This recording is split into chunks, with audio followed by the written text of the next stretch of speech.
L'Apocalypse est un livre étrange. Un livre qui paraît incompréhensible.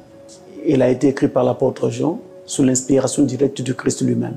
Jean n'a servi que de scribe pour le Christ, qui lui dictait tout ce qu'il devait écrire.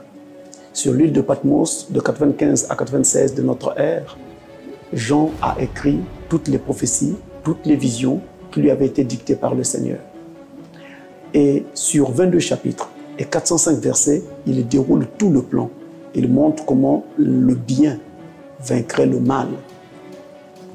Il commence au chapitre 1 en présentant Christ dans sa septuple gloire, la septuple gloire de sa personne.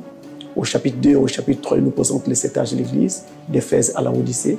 Au chapitre 4, c'est Jean qui est appelé. Dieu lui dit, Jean, monte ici, nous étions à la fin des âges, un type de l'enlèvement.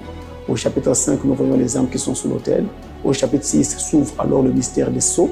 Mais dans ce chapitre, nous n'avons que les 6 premiers sceaux qui ont été mentionnés. Au chapitre 7, c'est l'appel des 144 000 juifs. Au chapitre 8, du verset 1 jusqu'au verset 2, c'est le grand mystère du 7e sceau, qui est le sceau mystère de tous les mystères de Dieu.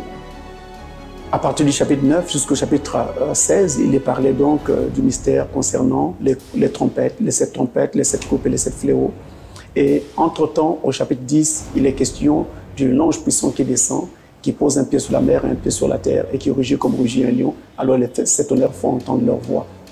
C'est un livre très riche. Alors, pour découvrir ce livre en détail, tous les dimanches sur Lux Télévision, à partir de 9h35, Pasteur Francis et vous avons rendez-vous avec le Christ dans le livre de l'Apocalypse.